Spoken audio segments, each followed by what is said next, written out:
Video like जरूर कर लीजिए और ऐसे वीडियो लगातार फ्री में पाने के लिए चैनल को तुरंत सब्सक्राइब कर लीजिए और बेल आइकन को जरूर टैप कर लीजिए ताकि आगे भी सारे वीडियो आपको मिलते रहे। यूट्यूब में फॉलो करते हैं तो प्लीज ये वाला फ्री टेलीग्राम चैनल जरूर ज्वाइन कर लीजिएगा। सारे नोटिफिकेशन सारे अपडेट यहीं पे आते हैं, ध्यान रखिए। नमस्कार साथियों, स्वागत है आप सभी का बीईओ और पीसीएस की डिवाइस सीरीज़ में। और जैसा कि डिवाइस सीरीज़ में हम बहुत धमाकेदार क्लास ले रहे हैं, एकदम टॉपिक वाइज सेलेक्टेड टॉपिक को हम यहाँ पढ़ रहे हैं जो पेपर में आपसे पूछे ही जाएंगे, उनकी यहाँ बातचीत हो रही है। और इस क्रम में आज जो मैं टॉपिक आपको पूरा का पूरा क्लियर कराऊंगा, जहाँ से पेपर में आपको सवाल मिलेंगे ही मिलेंगे और आते ही हैं, वो टॉपिक है हमारा संविधान सभा। ठीक है, ये वीडियो पहले अपलोड हो जाना चाहिए था, बट कुछ टेक्निकल इशू की वजह से मैंने इसको अपलोड कर दिया था, बट वो फिर वीडियो ख़राब हो गया, इस वजह से मैं इसको बाद में अपलोड कर रहा हूँ फिर से, है ना। कुछ लोगों के कमेंट भी आए कि अरे सर आपने तो बोला था वीडियो अपलोड हो गया है, क्योंकि मैंने जो वीडियो बनाया था उसमें बोल दिया था। तो कुछ लोगों के कमेंट आ गए कि अरे आपने तो बोला था वीडियो है, बट वीडियो कहाँ है। तो कोई बात नहीं भाई, हो जाता है, टेक्निकल है, मेरे हाथों में नहीं है ये। तो फिर मैं इसे दोबारा रिकॉर्ड करके अभी दोबारा डालूंगा, डोंट वरी, कोई दिक्कत वाली बात नहीं है। तो इस टॉपिक को हम पूरा का पूरा एक ही वीडियो में कवर कर डालेंगे, जिससे इस टॉपिक से अगर कोई सवाल आए, जो कि आता ही है पेपर में, तो आपका गलत ना हो। ठीक है, तो केवल टू द पॉइंट बात करेंगे, बस महत्वपूर्ण चीज़ों की बात करेंगे। देखो, संविधान सभा बेसिकली है क्या? तो संविधान सभा एक ऐसी सभा है जिसने संविधान बनाया है, बस सीधी सी बात है। संविधान सभा क्या है? संविधान सभा वो सभा है जिसने भारतीय संविधान का निर्माण किया है, बात खत्म। कोई पूछे संविधान किसने बनाया है, तो आप बताएंगे संविधान सभा ने बनाया है। हाँ, भावनावश बह करके कुछ लोग कह देते हैं डॉक्टर अम्बेडकर ने बनाया है, ठीक है, भावना की बात अलग है, बट अगर हम इसका सही जवाब देंगे, पेपर के अनुसार सही जवाब देंगे, तो भारतीय संविधान के जो निर्माण करता है वो डॉक्टर अम्बेडकर नहीं है, वो है संविधान सभा। क्योंकि डॉक्टर अम्बेडकर अकेले संविधान सभा में शामिल नहीं थे, टोटल 299 और आज़ादी से पहले 389 लोग शामिल थे। बात समझ रहे हैं? तो इन सब लोगों के संयुक्त प्रयास का परिणाम है भारतीय संविधान। हाँ, डॉक्टर अम्बेडकर का अतुलनीय योगदान है, इसमें कोई दो राय नहीं है। प्रारूप समिति के हेड के रूप में उनका योगदान अतुलनीय है भारतीय संविधान में, इसीलिए उन्हें भारतीय संविधान का पिता कहा जाता है, जनक कह देते हैं। बट अगर ये पेपर में सवाल आया कि संविधान किसने बनाया है, तो फिर आपको आंसर डॉक्टर अम्बेडकर नहीं करना है, नंबर चाहिए तो फिर आप आंसर करेंगे संविधान सभा। चलिए, इसी के बारे में आज बातचीत होगी, संविधान सभा के बारे में बातचीत होगी। देखिए, संविधान सभा के गठन का विचार सबसे पहले 1934 में आया एम.एन. रॉय ने। एम.एन. रॉय ने ये विचार सबसे पहले 1934 में दिया था। रॉय ने कहा कि भारत में एक संविधान सभा होनी चाहिए, और करेगी क्या संविधान सभा? तो ऑब्वियस बात है, संविधान का निर्माण करेगी। 1935 में भारतीय राष्ट्रीय कांग्रेस ने पहली बार संविधान के निर्माण के लिए आधिकारिक रूप से संविधान सभा के गठन की मांग की 1935 में। 1938 में भारतीय राष्ट्रीय कांग्रेस की ओर से पंडित जवाहरलाल नेहरू ने घोषणा की कि स्वतंत्र भारत के संविधान का निर्माण वयस्क मताधिकार पर आधारित चुनी गई संविधान सभा के द्वारा किया जाएगा और इसमें कोई बाहरी हस्तक्षेप नहीं करेगा। यानी नेहरू ने बोला कि हम अपना संविधान अपने लोगों के माध्यम से बनाएंगे, सब लोग वोट करेंगे, वोट के माध्यम से लोग आएंगे, वो लोग संविधान सभा में बैठेंगे और वो लोग संविधान बनाएंगे, और इसमें बाहरी लोगों का, बेसिकली अंग्रेजों की बात कर रहे थे, उनका कोई हस्तक्षेप नहीं होगा। ठीक है, अब जवाहरलाल नेहरू की इस मांग को ब्रिटिश सरकार ने सैद्धांतिक रूप से स्वीकार कर लिया और इसे सन 1940 के अगस्त प्रस्ताव के रूप में माना जाता है। ठीक है, हाँ, अगस्त प्रस्ताव में पहली बार इस मांग को स्वीकार किया गया कि ठीक है, जो है हम एक संविधान सभा बनाएंगे। ठीक, सन 1942 में ब्रिटिश सरकार के कैबिनेट मंत्री स्टैनफोर्ड क्रिप्स और ब्रिटिश मंत्रिमंडल के एक सदस्य एक स्वतंत्र संविधान के निर्माण के लिए ब्रिटिश सरकार के एक प्रारूप प्रस्ताव के साथ भारत आए। इस संविधान को द्वितीय विश्व युद्ध के बाद अपनाया जाना था। यानी जो क्रिप्स मिशन भारत में आया, उन्होंने ये कहा कि ठीक है, आपकी जो संविधान बनाने की मांग है हम इसको कंसीडर करेंगे, लेकिन संविधान आपका तब बनाया जाएगा जब आप सेकेंड वर्ल्ड वॉर में हमारा साथ दोगे, और अगर हम जीत गए तो फिर संविधान को लागू कर देंगे, है ना। उससे पहले आपको क्या करना होगा? उससे पहले आपको हमारा साथ वर्ल्ड वॉर में देना होगा। क्यों देना होगा? क्योंकि कांग्रेस ने साफ कर दिया है, गांधी ने साफ कर दिया है कि हम वर्ल्ड वॉर में अंग्रेजों का साथ नहीं देंगे। ठीक है, सेकेंड वर्ल्ड वॉर में साथ नहीं देंगे, क्योंकि फर्स्ट वर्ल्ड वॉर में अंग्रेजों का साथ दिया था हमने, और जब फर्स्ट वर्ल्ड वॉर में अंग्रेजों का साथ दिया 1914 से 1918 में, तो बदले में अंग्रेजों ने हमें क्या दिया? बदले में अंग्रेजों ने हमें 1919 में जलियांवाला बाग हत्याकांड दिया। एक तो हम तुम्हारा साथ देते हैं, ऊपर से तुम हमारे लोगों को मारते हो। इसीलिए जब सेकेंड वर्ल्ड वॉर आया, तो सेकेंड वर्ल्ड वॉर में गांधी ने स्पष्ट कर दिया कि चाहे कुछ भी हो जाए, हम अंग्रेजों का साथ नहीं देंगे। तो इसी साथ को प्राप्त करने के लिए भारत में भेजा गया था क्रिप्स मिशन, और यही जो क्रिप्स मिशन है ये लॉलीपॉप दे रहा है संविधान बनाने की, संविधान सभा की, ठीक है, लेकिन इसको अस्वीकृत कर दिया गया। ठीक है, अब देखो लिखा हुआ है क्रिप्स मिशन के प्रस्ताव को मुस्लिम लीग ने अस्वीकृत कर दिया, है ना। मुस्लिम लीग की मांग थी कि भारत को 2 हिस्सों में बांट दिया जाए जिनकी अपनी अपनी संविधान सभाएं हों। अंततः ब्रिटिश सरकार के द्वारा भारत में एक कैबिनेट मिशन को भेजा गया। कैबिनेट मिशन कब भेजा गया? कैबिनेट मिशन तब भेजा गया जब 1945 में आम चुनाव हुए, और आम चुनावों में इस बार जो है चर्चिल हार गया। अब तक जो प्रेसिडेंट जो पीएम था इंग्लैंड का वो था चर्चिल की हार हो गई, और अब जो नया पीएम बना वो था क्लीमेंट एटली। क्लीमेंट एटली जो है ये लेबर पार्टी का था, और क्लीमेंट एटली का रवैया भारत को लेकर के बढ़िया था, तो थोड़ा सम्मान हमें नहीं देंगे। तो क्लीमेंट एटली का रवैया भारत को लेकर के अच्छा था। क्लीमेंट एटली का कहना था कि हम भारत को गुलाम बनाए रखने के पक्ष में नहीं है, ठीक, और उन्होंने घोषणा की कि हम जून 1948 तक भारत को स्वतंत्र कर देंगे। और इसी काम को करने के लिए उन्होंने क्या भेजा? उन्होंने भारत में भेजी कैबिनेट मिशन योजना कि भारतीयों की जो भी डिमांड है उन्हें समझो, जानो, पूरा करो और जल्दी से जल्दी भारत को आज़ाद करके अंग्रेजों का बोरिया बिस्तर वहाँ से बांध लाओ। इसी काम को करने के लिए भारत में भेजा गया साथियों कैबिनेट मिशन, ठीक है। हाँ, इस मिशन ने 2 संविधान सभाओं की मांग को ठुकरा दिया, यानी कैबिनेट मिशन योजना ने पाकिस्तान की मांग को अस्वीकार कर दिया, ठीक है। अब कैबिनेट मिशन ने जो योजना बनाई वो योजना क्या थी संविधान को लेकर के, चलिए उसकी बात करते हैं। तो पहली बात तो संविधान सभा का गठन किसके आधार पर हुआ है? हमेशा याद रखेंगे, संविधान सभा का गठन हुआ है कैबिनेट मिशन योजना के आधार पर। कई बार पेपर में पूछा गया प्रश्न है, इसको याद रखना। कैबिनेट मिशन योजना के आधार पर बना है भारत का संविधान, मतलब भारत की संविधान सभा। देखिए, कैबिनेट मिशन योजना द्वारा सुझाए गए प्रस्तावों के तहत नवंबर 1946 में संविधान सभा का गठन हुआ। कैबिनेट मिशन की सिफारिश पर नवंबर 1946 में संविधान सभा का गठन किया गया, जो मैंने आपको बताया। संविधान सभा में टोटल सीटें कितनी होनी थी भैया? संविधान सभा में टोटल सीटों की संख्या रखी गई 389, ठीक है, 389 सीटें रखी गई। ये किस आधार पर थी? तो ये थी जनसंख्या के आधार पर। एक सीट जो आनी थी वो आनी थी 10 लाख की आबादी पर। इस तरीके से जो टोटल सीटें हुई वो हुई 389। इनमें से 296 सीटें ब्रिटिश भारत के प्रांतों से आनी थी और 93 सीटें देसी रियासतों से आनी थी, ठीक है। हाँ, ठीक, ये आपको ध्यान रखना है। इनमें 292 सदस्यों का चयन 11 गवर्नरों के प्रांतों से किया जाएगा, 4 का जो है जो चीफ कमिश्नरी है वहाँ से किया जाएगा, ठीक है। और इसमें आपको ध्यान रखना है कि जो 93 सीटें हैं ये 93 सीटें आई थी देसी रियासतों से, ठीक है, यानी 389 टोटल सीटें थी। 389 में से 292 प्लस 4, 292 आई थी ब्रिटिश भारत के राज्यों से, 4 चीफ कमिश्नरी से, तो टोटल कितनी हो गई? 296। और 93 सीटें आनी थी देसी रियासतों से, ये वाली, ठीक है। देसी रियासतों के लिए देखिए चुनाव की कोई व्यवस्था नहीं थी, ध्यान रखना। देसी रियासतों को ये कहा गया कि या तो आप खुद ही संविधान सभा में शामिल हो जाओ, उनके राजाओं को कहा गया कि आप खुद ही संविधान सभा में शामिल हो जाओ, और खुद ही संविधान सभा में शामिल नहीं हो सकते तो फिर क्या करो, अपने किसी प्रतिनिधि को भेज दो, और जिसे आप होशियार बुद्धिमान समझते हो उसको भेज दो, वो जाकर के आपकी बातों को संविधान सभा में रखेगा। तो इस तरीके से टोटल 389 सीटों को यहाँ पर बांटा गया। आई बात समझ में? नहीं आई? अब देखो, प्रत्येक प्रांत और रियासतों को उनसे संबंधित आबादी के अनुपात में सीटें आवंटित की जानी थी। एक सीट 10 लाख की आबादी पे थी, जैसा कि मैंने बताया। प्रत्येक ब्रिटिश प्रांत को आवंटित सीटों को उनकी जनसंख्या के अनुपात में 3 प्रमुख समुदायों मुस्लिम, सिख और जनरल, यानी मुसलमानों और सिखों को छोड़कर के सभी, जनरल में मुसलमानों और सिखों को छोड़कर के जो रह गए वो सब है, इनके बीच इनको बांटा जाना था। यानी जो सीटें हुई संविधान सभा की वो 3 हिस्सों में बांटी गई, पहली मुसलमानों में, दूसरी सिखों में, और बाकी जो बच गए वो सारे के सारे जनरल। प्रत्येक समुदाय के प्रतिनिधियों को उस समुदाय के सदस्यों द्वारा प्रांतीय विधानसभा से चुना जाना था। ये लाइन देखिए बहुत ही इंपॉर्टेंट है, इस लाइन का मतलब आप समझ लो। देखो, ऐसा मत सोच लेना कि जो हमारी संविधान सभा थी उसमें भारत की जनता ने डायरेक्टली वोट किया, नहीं, भारत की जनता ने डायरेक्टली वोट नहीं किया। संविधान सभा जो थी वो अप्रत्यक्ष चुनाव पर आधारित थी, और इसका चुनाव बिल्कुल वैसे ही हुआ जैसे भारत में राष्ट्रपति का चुनाव होता है, जैसे उपराष्ट्रपति का चुनाव होता है, जैसे राज्यसभा का चुनाव होता है। अब हम और आप लोग क्या राष्ट्रपति के चुनाव में भाग लेते हैं क्या? नहीं लेते ना, लेकिन इनडायरेक्टली तरीके से लेते हैं। तो वैसे ही संविधान सभा का जो चुनाव था वो डायरेक्ट नहीं था, वो इनडायरेक्ट वे में हुआ। प्रांतों की विधानसभाओं से लोगों को चुना गया।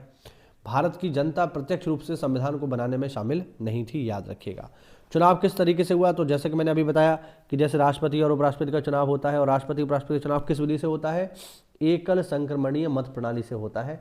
तो उसी तरीके से ये जो है चुनाव किया गया। ठीक है। और जैसा कि मैंने बताया कि जो देसी रियासतें थी इनमें इलेक्शन की व्यवस्था नहीं थी। इनके राजाओं को ये कहा गया कि आप जिसको होशियार समझो उसको भेज दो, या खुद आना चाहो तो खुद आ जाओ, यहाँ पर चुनाव नहीं होना था। अब चुनाव हुआ। चुनाव कितनी सीटों के लिए हुआ, तो देखो 292 ब्रिटिश भारत की सीटें हैं, 4 चीफ कमिश्नरी की हैं, यानी टोटल 296 सीटों के लिए चुनाव हुआ। ठीक है, ये देखो लिखा हुआ है 296 सीटों के लिए चुनाव हुआ अगस्त 1946 में। ठीक है। हाँ, इन चुनावों में अगर हम देखें तो इन चुनावों में जो रिजल्ट निकल के आया वो ये कि 208 सीटें तो अकेले कांग्रेस ने ही जीत ली, है ना। बाद में कुछ इसमें जो है जो निर्दलीय लोग थे वो भी शामिल हो गए, तो इनकी संख्या बाद में 208 से बढ़ के 212 तक हो गई थी। लेकिन स्टार्टिंग में 208 सीटें जीती, 73 सीटें जीती मुस्लिम लीग ने, और बाकी जो है वो मिली 15 अन्य को। यानी जो सबसे बड़ी पार्टी जो बनी वो बनी यहाँ पर सीधे सीधे कांग्रेस। 208 सीटें जीत करके कांग्रेस सबसे बड़ी पार्टी बनी। हालांकि देसी रियासतों को आवंटित की गई 93 सीटें भरी नहीं पाई, यानी जो 93 सीटें देसी रियासतों को बांटी गई थी ये भरी नहीं पाई, क्योंकि इन्होंने खुद को संविधान सभा से अलग रखने का फैसला लिया। यद्यपि संविधान सभा वयस्क मताधिकार के आधार पर भारत के लोगों द्वारा सीधे नहीं चुनी गई थी, मैंने यही तो बताया आपको, लेकिन सभा में भारतीय समाज के सभी वर्ग, हिंदू, मुस्लिम, सिख, पारसी, एग्लो इंडियन, भारतीय, ईसाई, SC ST के प्रतिनिधि शामिल थे, जिनमें इन वर्गों की महिलाएं भी सम्मिलित थी। ठीक है, ध्यान रखना। संविधान सभा में महात्मा गांधी को छोड़ करके भारत की सभी महत्वपूर्ण हस्तियां शामिल थी।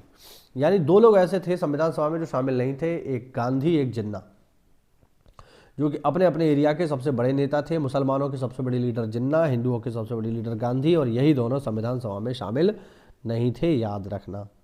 ठीक है, चुनाव हुआ, और चुनाव के बाद साथियों क्या हुआ, चुनाव के बाद हुई संविधान सभा की पहली बैठक, आप देख सकते हो 9 दिसंबर 1940 को संविधान सभा की पहली बैठक हुई। मुस्लिम लीग ने बैठक का बहिष्कार कर दिया।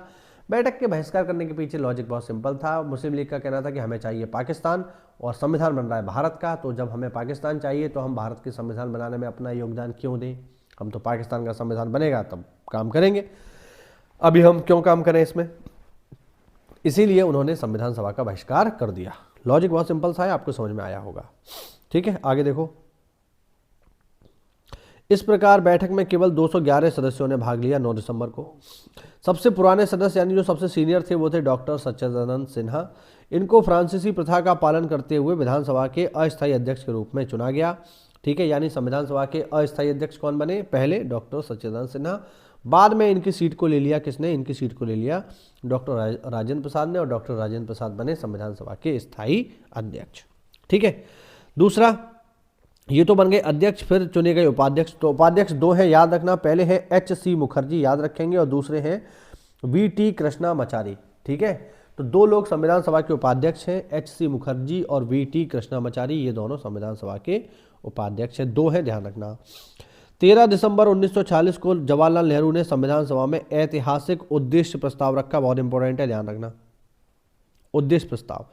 यही उद्देश्य प्रस्ताव आगे जाकर के क्या बनेगा, यही उद्देश्य प्रस्ताव आगे जाकर के बनेगा संविधान की प्रस्तावना। ठीक है, प्रीएम्बल ऑफ इंडियन कॉन्स्टिट्यूशन यही बनेगा आगे जाकर के, तो इंपॉर्टेंट है। 2 साल 11 महीने और 18 दिनों में संविधान की कुल 11 बैठकें हुई, ध्यान रखना, और करीब करीब 60 देशों के संविधान का अध्ययन किया गया। 114 दिन तक विचार हुआ और अंत में 64 लाख रुपए इस पर खर्च हुआ संविधान को बनाने में। ठीक है, बेसिक फैक्ट है ये। 26 नवंबर 1949 को यानी 11वें सत्र के आखिरी दिन संविधान को अंगीकार किया गया। इन 11 सत्रों को छोड़कर संविधान पर सदस्यों के हस्ताक्षर के लिए संविधान सभा की अंतिम बैठक 24 जनवरी 1950 को हुई। ठीक है, BN राव, जिनका पूरा नाम है बेनेगल नरसिंह राव, को संविधान सभा के संवैधानिक सलाहकार के रूप में नियुक्त किया गया था, ध्यान रखना। ठीक है, ऐसा मत सोच लेना कि संविधान सभा के संवैधानिक सलाहकार अम्बेडकर थे, ध्यान रखना। ठीक है, ये बहुत कन्फ्यूज़न वाली चीज़ें हैं, लोग अक्सर करके भावनाओं में बह जाते हैं। पेपर में सवाल आया संविधान किसने बनाया, अम्बेडकर लगाया है, गलत हो जाएगा, ध्यान रखना। आप अपनी भावनाएं अपने पास रखें, पेपर में भावनाओं से काम नहीं चलेगा, जो फैक्ट है वो फैक्ट है। पेपर में सवाल आया संविधान के संवैधानिक सलाहकार कौन थे? आप अम्बेडकर लगाया, ये गलत हो जाएगा। और एक बहुत ही बढ़िया सवाल आपको बताता हूँ, संविधान के मुख्य प्रारूपकार कौन थे? और आपने अम्बेडकर लगा दिया तो गलत हो जाएगा, 100% गलत हो जाएगा। संविधान के मुख्य प्रारूपकार अम्बेडकर नहीं थे, संविधान के मुख्य प्रारूपकार थे एस.एन. मुखर्जी। ध्यान रखना, आगे आएगा ये, एस.एन. मुखर्जी हैं संविधान के मुख्य प्रारूपकार। डॉक्टर अम्बेडकर जो है वो प्रारूप समिति के हेड है। तो ध्यान रखना, इंपॉर्टेंट चीजें हैं, भावनाओं में बहेंगे तो नंबर कटवा आओगे, पक्की बात है। अब देखो, 26 नवंबर 1949 को भारत के लोगों द्वारा संविधान को अंगीकृत, अधिनियमित और आत्मर्पित किया गया है। ध्यान रखना, संविधान पूर्ण रूप से कब लागू हो गया? 26 जनवरी 1950 को। अब यहाँ पर ये दो चीजें हैं भाई, ये बहुत इंपॉर्टेंट है, पेपर में भर भर के आती हैं, भर भर के, इतना आपको पता होना ही चाहिए, ठीक है। हाँ, इनको अच्छे से याद कर लो, साफ साफ लिखा हुआ है, पेपर में खूब आते हैं। जैसे मई 1949 में भारत ने राष्ट्रमंडल की सदस्यता ले ली। 22 जुलाई 1947 को राष्ट्रीय ध्वज को अपना लिया। 24, देखिए केवल राष्ट्रीय ध्वज ही 22 जुलाई 1947 को अपनाया गया है, बाकी चाहे राष्ट्रीय गीत हो या राष्ट्रीय गान हो, ये सब के सब, या भारत के पहले राष्ट्रपति का चुनाव हो, सब 1950 में 24 जनवरी को हुआ है। राष्ट्रीय गान 24 जनवरी 1950 को अपनाया, राष्ट्रीय गीत 24 जनवरी 1950 को अपनाया, और राष्ट्रपति के रूप में जो है डॉक्टर राजेंद्र प्रसाद को 24 जनवरी 1950 को ही चुना गया। ध्यान रखना, भारत में जब पहले राष्ट्रपति चुने गए 24 जनवरी 1950 को, तब इनका कोई चुनाव नहीं हुआ था, ये आपस में ही चुन लिए गए थे। तो ये आपको ध्यान रखना है। ध्वज कब जो है अपनाया गया है? 22 जुलाई 1947 को, और बाकी चाहे गान हो चाहे गीत हो, ये सब अपनाए गए हैं 24 जनवरी 1950 को। याद रखना, इंपॉर्टेंट है। संविधान सभा में देखिए महिलाओं की संख्या कितनी थी? तो महिलाओं की संख्या है 15, याद रखिएगा, इंपॉर्टेंट है। कौन कौन सी हैं? विजया लक्ष्मी पंडित, राजकुमारी अमृत कौर, सरोजनी नायडू, सुचेता कृपलानी, पूर्णिमा बनर्जी, लीला राय, जी दुर्गाबाई, हंसा मेहता, कमला चौधरी, रेणुका राय, मालती चौधरी, दक्षयानी बेलियादूनी, एनी मस्करीन, बेगम एजाज रसूल, एनी मस्करीनी और अम्मू स्वामीनाथन। टोटल 15 महिलाएं थी। और फैक्ट देखते हैं इसके, इंपॉर्टेंट है, जो पेपर में पूछे जाते हैं। चलिए, कैबिनेट मिशन योजना के द्वारा प्रस्तावित सिफारिशों के अनुसार संविधान सभा के सदस्यों का चुनाव प्रांतीय विधानसभाओं के सदस्यों द्वारा किया गया, जैसा कि मैंने बताया। 13 दिसंबर को नेहरू द्वारा रखा गया उद्देश्य प्रस्ताव के साथ संविधान की कार्रवाई शुरू हुई, और उद्देश्य प्रस्ताव को 22 जनवरी, ये इंपॉर्टेंट है, 22 जनवरी 1947 को उद्देश्य प्रस्ताव को पारित किया गया। बाद में यही बना संविधान की प्रस्तावना, जैसा कि मैंने आपको बताया। संविधान सभा की अन्य प्रमुख समितियों के साथ संघ संविधान समिति का गठन किया गया। जवाहरलाल नेहरू केंद्रीय संविधान समिति के अध्यक्ष बने, ठीक है। हाँ, 29 अगस्त 1947 को संविधान के प्रारूप तथा संरचना पर चर्चा करने और फैसला लेने के लिए डॉक्टर अम्बेडकर की अध्यक्षता में एक प्रस्ताव द्वारा मसौदा समिति का गठन किया गया। मसौदा समिति कह लो, प्रारूप समिति कह लो, पांडुलिखन समिति कह लो, सबके हेड कौन है? सबके हेड अम्बेडकर ही हैं, क्योंकि सबका मतलब एक ही है। सरदार पटेल मौलिक अधिकारों, अल्पसंख्यकों, आदिवासियों तथा बहिष्कृत क्षेत्रों पर सलाहकार समिति के अध्यक्ष थे। इसकी 2 उप समितियां भी थीं। जे.बी. कृपलानी की अध्यक्षता में मौलिक अधिकार उप समिति और एस.सी. मुखर्जी की अध्यक्षता में अल्पसंख्यक उप समिति, ये उप समितियां थी। Doctor B R. अम्बेडकर की अध्यक्षता में प्रारूप समिति में टोटल 6 मेंबर थे, ठीक है, मतलब टोटल 6 सदस्य थे। कौन कौन से? एन गोपाल स्वामी अयंगर, अल्लादी कृष्णा स्वामी अय्यर, के.एम. मुंशी, मोहम्मद सादुल्ला, बी.एल. मित्र और डी.पी. खेतान।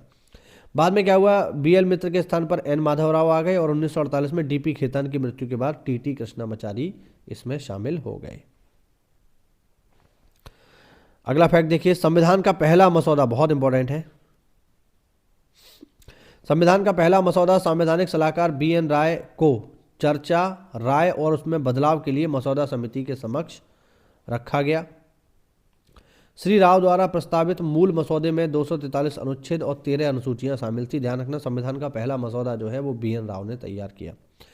संविधान सभा में भारतीय संविधान का तृतीय वाचन 17 नवंबर 1949 से प्रारंभ होकर 26 नवंबर 1949 तक चला। भारतीय प्रस्तावना में कहा गया है, भारतीय संविधान की प्रस्तावना में कहा गया है कि हम भारत के लोग दृढ़ संकल्पित होकर अपनी इस संविधान सभा में आज 26 नवंबर 1949 को एतद द्वारा इस संविधान सभा को अंगीकृत, अधिनियमित और आत्मर्पित करते हैं। इस तिथि को संविधान के अंगीकरण पूर्ण होने और पारित होने की तिथि के रूप में माना जाता है, ठीक है। बहुत बार क्या करता है, इसे हिंदी में पूछ लेता है, ये ध्यान रखना भैया, बहुत बार हिंदी में आ जाता है कि संविधान कब पारित हुआ, आप रट्टा मार के गए 26 नवंबर 1949, अब वहाँ है ही नहीं तो फिर क्या करोगे। तो मैं लिख देता हूँ यहाँ पे, हिंदी में जो इसकी डेट है वो है मिति मार्ग शुक्ल सप्तमी संवत 2006 विक्रमी। तो ये हिंदी में वो याद रखना, 26 नवंबर 1949 को हिंदी की डेट क्या थी, मिति मार्ग शुक्ल सप्तमी संवत 2006 विक्रमी, ध्यान रखना। ठीक है, आगे देखो। पूर्ण स्वराज की घोषणा भारतीय राष्ट्रीय कांग्रेस के द्वारा लाहौर अधिवेशन में की गई थी, जहां कांग्रेस ने भारत के लोगों को 26 जनवरी को स्वतंत्रता दिवस के रूप में मनाने को कहा। उसके बाद कांग्रेस ने नियमित रूप से 26 जनवरी को भारत के स्वतंत्रता दिवस के रूप में मनाया। भारत का संविधान, जैसा कि संविधान सभा द्वारा तैयार और अनुमोदित किया गया था, 1929 की घोषणा के उपलक्ष्य में 26 जनवरी 1950 को प्रभावी होने के लिए अनिवार्य था। ठीक है, अब देखो हमारा संविधान तो 26 नवंबर को ही बन गया, लेकिन हमने उसे लागू किया 26 जनवरी को। क्यों? क्योंकि 26 जनवरी को ही हमने अपना पहला स्वतंत्रता दिवस मनाया था। ठीक है, 1940 में हुए प्रारंभिक चुनावों में डॉक्टर अंबेडकर अविभाजित बंगाल के पूर्वी भाग से चुने गए, बेसिकली पूर्वी बंगाल से चुने गए। बाद में यह क्षेत्र पाकिस्तान का हिस्सा बन गया, तो फिर डॉक्टर अंबेडकर को बॉम्बे प्रेसिडेंसी की पुणे सीट से संविधान सभा के सदस्य के रूप में चुना गया, जो M.R. जयकर के इस्तीफे के बाद खाली हुई थी। ठीक है, हाँ ध्यान रखना। ठीक, संविधान का मसौदा तैयार करने के लिए प्रमुख भूमिका निभाने वाले डॉक्टर अंबेडकर का जन्म 14 अप्रैल 1891 को हुआ था। उनका निधन 6 दिसंबर 1956 को हुआ था। संविधान सभा ने 24 जनवरी 1950 को भारत के राष्ट्रगान के रूप में जनगण मन को अपनाया और औपचारिक रूप से 52 सेकंड इसे लगते हैं गाने में, हम लोग पढ़ चुके हैं। राजकीय चिन्ह कहाँ से लिया गया है? सारनाथ से लिया गया, अशोक स्तंभ से। भारत सरकार द्वारा 26 जनवरी 1950 को अपनाया गया। वयस्क मताधिकार पर चर्चा के समय संविधान सभा में मौलाना आजाद ने वयस्क मताधिकार को 15 वर्षों के लिए स्थगित करने की गुहार लगाई, लेकिन डॉक्टर राजेंद्र प्रसाद और जवाहरलाल नेहरू ने इसे अपनाने का पुरजोर समर्थन किया। ठीक है, बाकी ठीक है, आगे बढ़ते हैं। ओके ओके ओके, काम की चीज़ें देखेंगे, बाकी तो इसमें बहुत सारा है।